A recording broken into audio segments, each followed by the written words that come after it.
Morning দে সকলোকে ৰাতিপুৱা শুভ ৰাতিপুৱা জনালোঁ আৰু গুড মৰ্নিং। এইজন আমাৰ মালিকজন মাছ চাহ এইখিনি আজি পূৰা মাছ লৈ আছে। আমাৰ পূৰা ডবল মাছ ল'লে আজি, দীঘল দীঘল মাছ, চালাইন মাছ চাওক। এইটো ৰিবন ফিছ বুলি কয়, ইংলিছত যদি আপোনালোকে চাৰ্চ কৰিব পাৰে ৰিবন ফিছ বুলি কয়। আৰু পূৰা হেভি মাছ লৈছে, মানুহ ডবল, গাড়ী লাগি আছে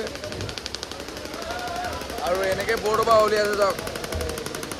যিখন নাৱত মানে মাছ মাৰি আনে সেইখন হ'লেও ইমান ডাঙৰ, আৰু চাওক কিমান কেনেকৈ মাছ নমাই আছে।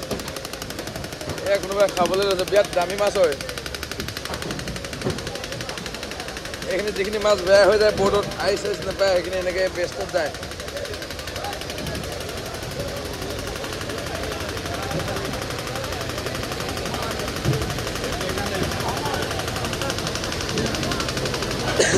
তো বন্ধুসকল কেনেকুৱা লাগিব জনাব। আৰু সেইফালে সেইটোৱে অফিচটো হ'ল, তাৰপৰা চাই থাকে।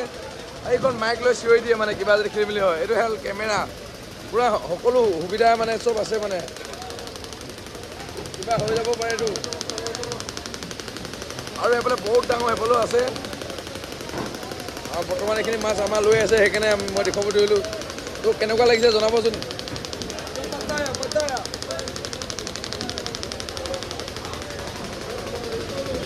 কেনেকুৱা নেগু ডাঙৰ মাছ চাওক।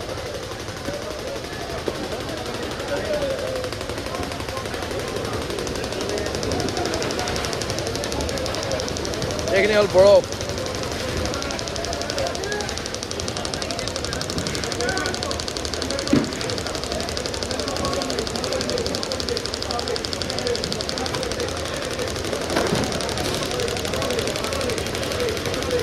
আৰু এই হাঁহ বাঁহখনৰ নাম যদি কোনোবাই জানিব বিচাৰে মিনি হাঁহ বাঁহ বুলি কয় দেই বন্ধুসকল।